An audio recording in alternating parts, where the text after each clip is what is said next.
Welcome to Focus on the Candidates. I'm Cynthia Pooler. My guest today is Greg Vartan, and Greg is running for Congress in the state of New Jersey. So, what's new and exciting in your campaign? Hi, good afternoon. Thank you for having me. It's a pleasure to be here. I'm Greg Vartan. We're now one of eight candidates in this primary that is not coming until next June. So what's happening now is we're really focusing on trying to elect uh, Democrats up and down the ballot in Jersey.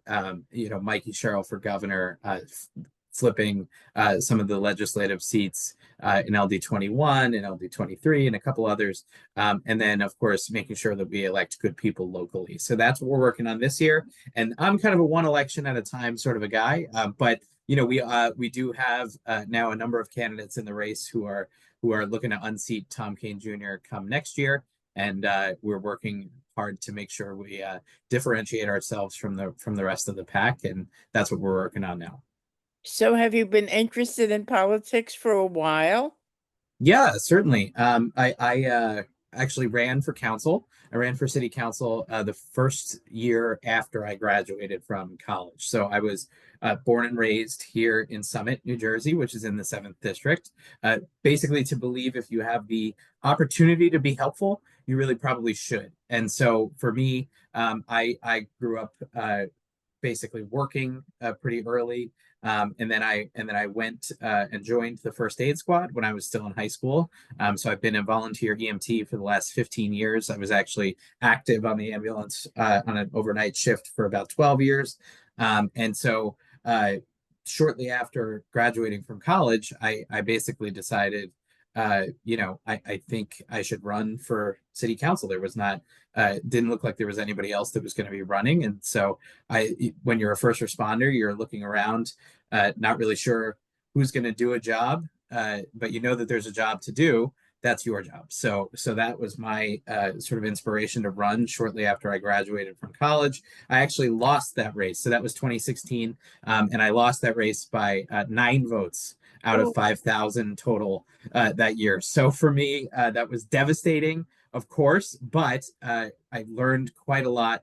I learned you can buy basically more of anything except time. And so the next time around, I spent my time, I think, a little bit more wisely, knocked on a bunch of doors, all the doors really, twice, almost 3 times, and then was able to win a seat on our city council in 2018. I was reelected in 2021, became our youngest council president, and just finished up my second term at the end of last year. so you said you lost by 9 votes. Yes. Were they absentees? Well, so it was actually 8 votes plus one write-in, and so those on election night in 2016, we were down by about, I don't know, 45 votes or so, and then over the course of basically almost a week after the election, more and more votes were being counted, right? So some of the vote by mails were being counted, and then eventually, what happened basically the Sunday after the actual election was they finally opened up those provisional ballots that were cast on election day, and I was getting almost every one of those provisional ballots, but just not enough to edge it out. But for me, the that's basically one Saturday knocking on doors would have been the difference in that campaign, right? So if you can knock on 50 doors on a Saturday, 10 people are home, 5 of them vote for you. That's the election. So for me, I went mad and I knocked on a bunch of doors. So when you saw you only lost by 8 votes or 9, whichever you choose, um, did you want to kick yourself and say, if only I had done one more street or one more, you know, Yeah, you, you did. yeah, definitely, definitely. But and there were those. there were those around me saying, hey, you should call for a recount. You probably could get, some of those provisionals thrown out for one reason or another. But we were about a week after the election at that point. And to me, I didn't want to be a sore loser, right? And I wanted to make sure that the council, could get to work on the things that they needed to do. They needed to elect a council president. They needed to go to the League of Municipalities, which is a new elected officials conference down in Atlantic City. And for me, I think I had at 22, basically years old, the executive maturity to say, I lost, you won, congratulations, I'm here to help, right? And so, that was obviously something our president in 2020 couldn't do. So, um, So why did you decide to go from city council to running for Congress? yeah, I was just finishing up the end of my second term last year, and I was really thinking, honestly, that the person who was running in this seat last year, her name was Sue Altman. I really thought she was going to win. We were working certainly very hard, knocking on doors and getting out people to vote for her basically all the time. I really thought she was going to win.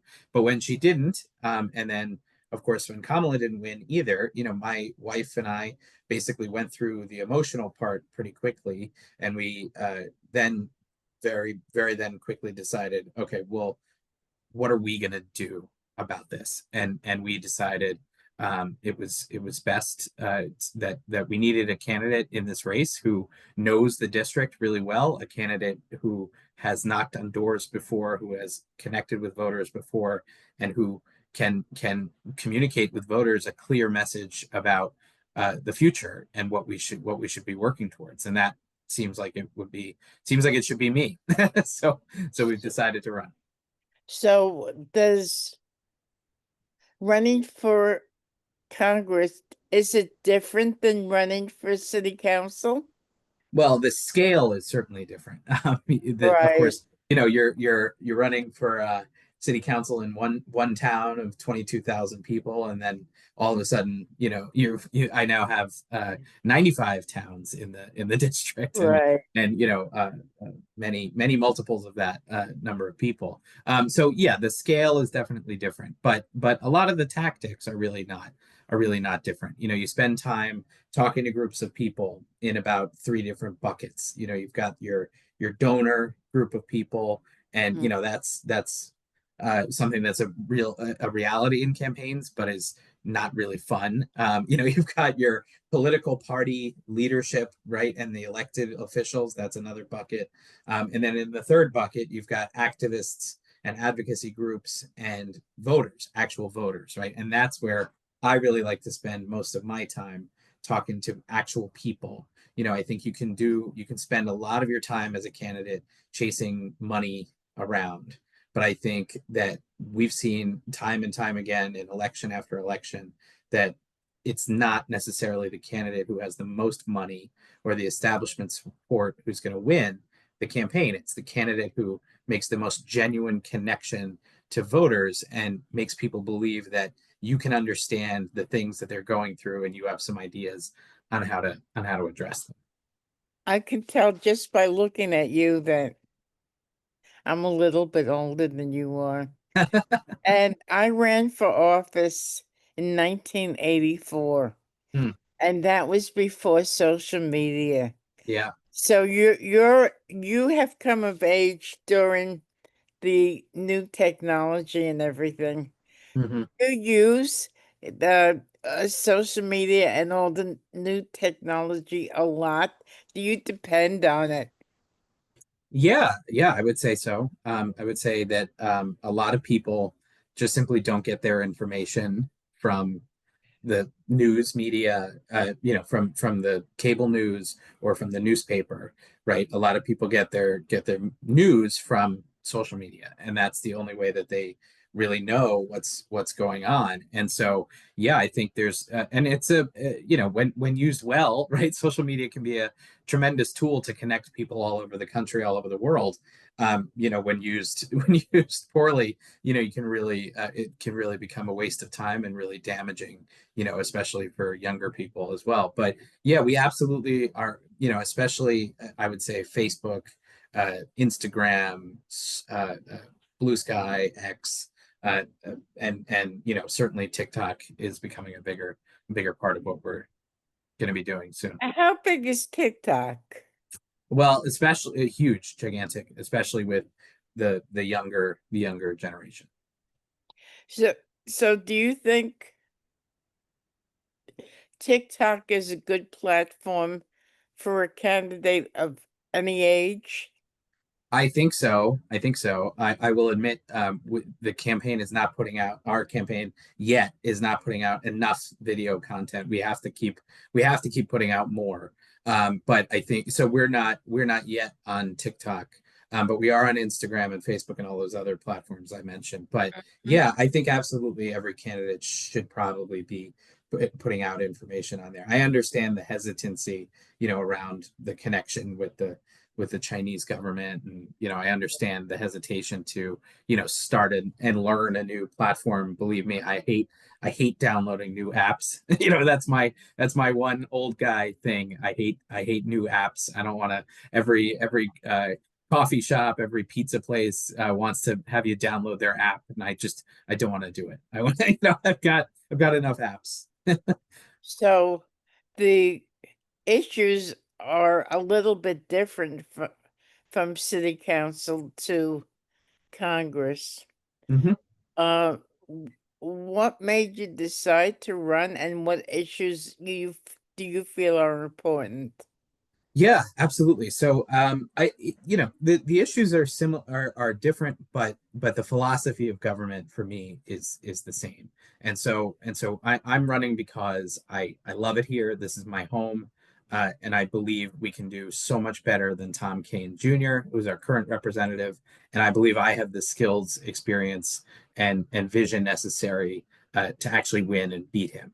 And so that's a little bit of why I'm running. What I think we need to do to be successful is basically triage.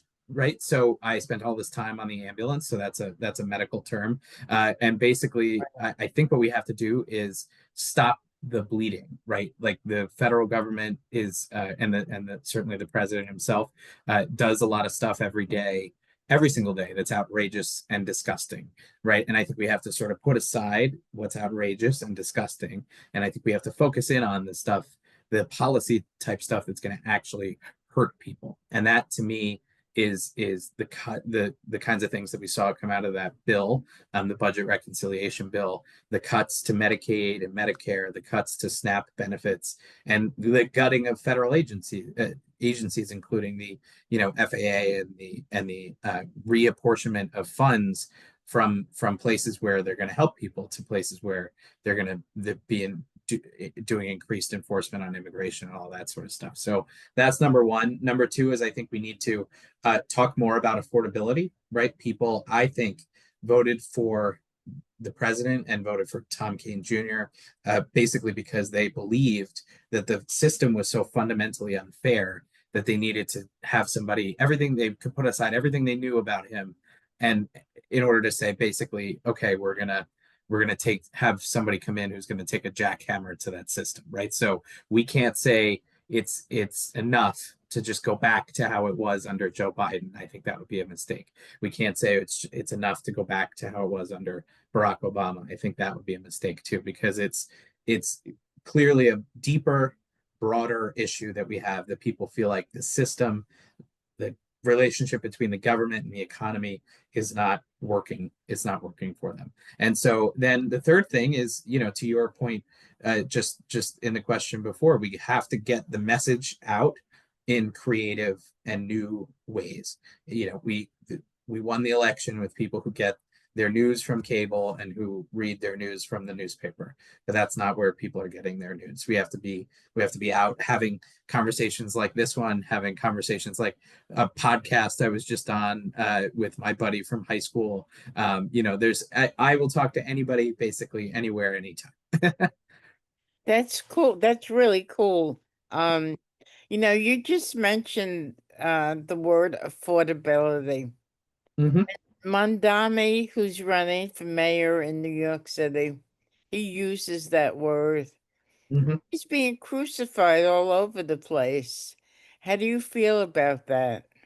Well, I think that he they're trying to demonize him as this radical socialist who's clearly now uh, they're trying to make it seem like he's representative of the entire Democratic Party, which I don't really think is fair, right? I think you could take our most conservative member of the Democratic Party and say, well, that's what the Democratic Party is all about, right? And it wouldn't be any more accurate than it is about Zoran Mamdani in New York City. But I would, if I lived in New York City, I would support him.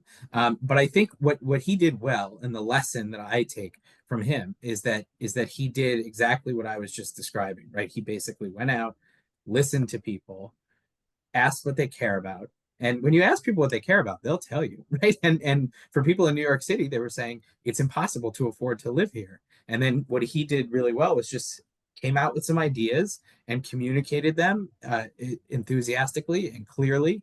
And people latched onto that. And it wasn't Andrew Cuomo's $30 million and establishment support wasn't enough. And I think that's the lesson there is it might not be that exact set of policy issues, but what he was doing well uh, is you go out, you ask people what they care about, and then you give them some ideas on how you're going to address it. One of the most important issues in New Jersey that you're espousing.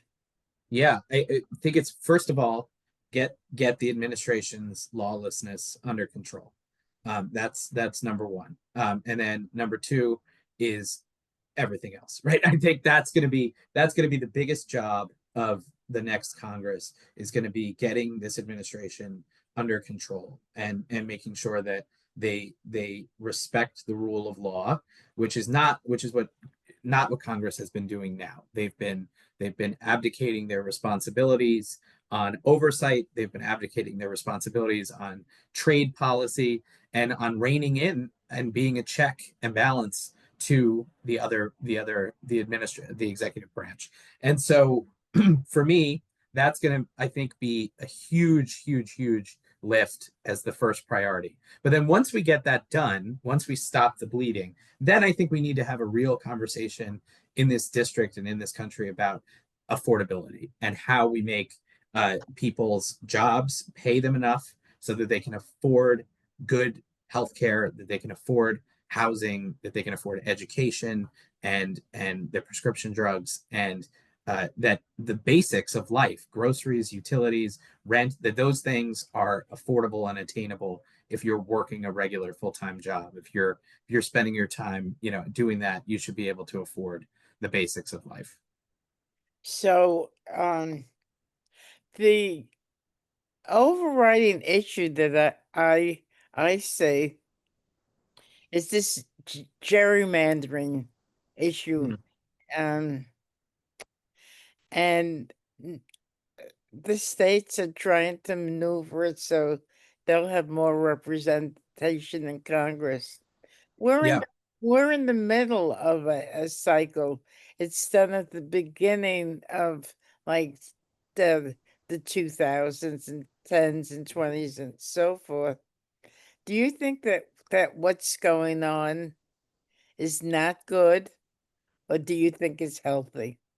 Well, I wouldn't say that it's healthy because I think that a lot of people would prefer nonpartisan uh, drawing of maps for our representation. However, the president has started this battle on he started multiple fights, and to me I think it's a lot of people find it refreshing that Governor Newsom and a number of other governors throughout the country are looking to finally push back on this and say, if these guys are going to completely ignore the rules, and if they're going to say we're going to start this partisan gerrymandering fight we'll meet you there, right? We too often, I think, as a party, Democrats bring a plastic knife, to a gunfight, and to me, I think it's finally the case that we're seeing somebody stand up to a bully in a way that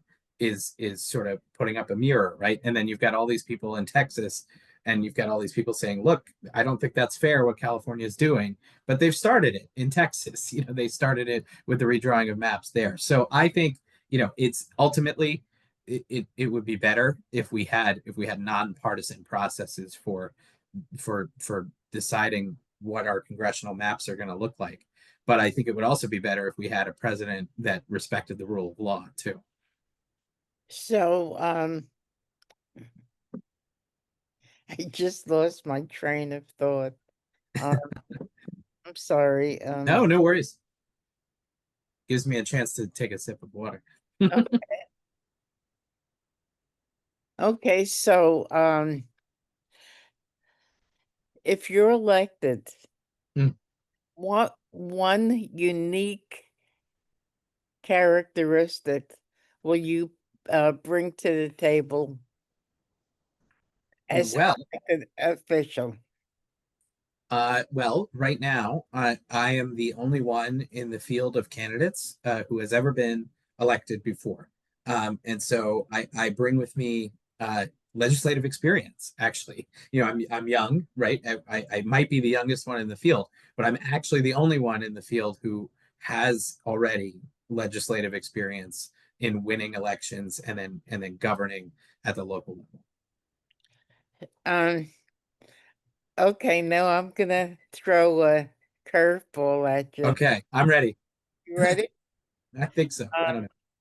if your fairy godmother came to you this afternoon, handed you her magic wand, and said you could have one wish, and that one wish would be to make this country better, what would you wish for? Oh boy, I think that what I would do is I would wave the wand and say we're gonna fix the influence of money in our political campaigns. I think that is absolutely the core of all of the other issues that we face. If we could fix campaign finance, if we could fix the influence of money in our government, then I think we really would have government that's representative of the majority of people instead of a government that really only governs for special interest groups, large corporations, billionaires.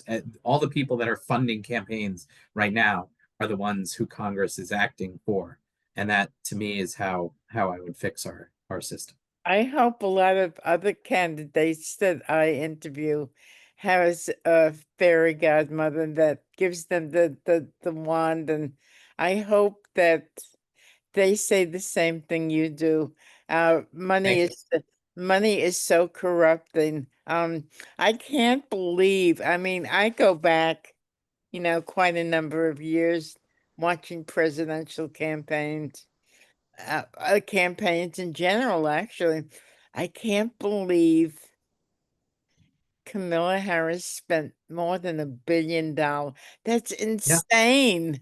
Yes. Yeah. It's crazy. Yeah, yeah, and lost, and and that's the and it again proves the point. It's not going to be about the money spent necessarily, right? It's going to be about connecting to voters, speaking in a way that connects with people, and ultimately, hopefully, inspiring them. So, Greg, thank you so much. Thank you, Good luck with your campaign. You've been listening to Greg Vartan. Am I correct? Vartan. Yep. Then I'm Cynthia Buller. This is Issues That Matter. Oh, I'm so sorry. It's focused on the candidate. When I'm tired, I kind of slip up a little bit. And I want to tell your audience a little bit what I'm doing. And I'm creating a brand new holiday for candidates. Mm, First Saturday of August every year will be National Candidate Recognition Day. People don't really appreciate what candidates do. They work so hard, they sacrifice so much, and people should recognize that and recognize them on that day and every other day. So Candidate Recognition Day, August 1st. So what do you think? I love it. I love that idea. I hope that when I'm elected, we can push that in Congress and hopefully get that to be a national holiday. That would be That great. would be great. That would be great. So you've been listening to Greg Vartan. I'm Cynthia Pooler. This is Focus on the Candidates. And please, if you like this video, please subscribe to my YouTube channel. Greg, good luck. God, Thank you so much. thank you everybody for listening. Have a great day. Thank you.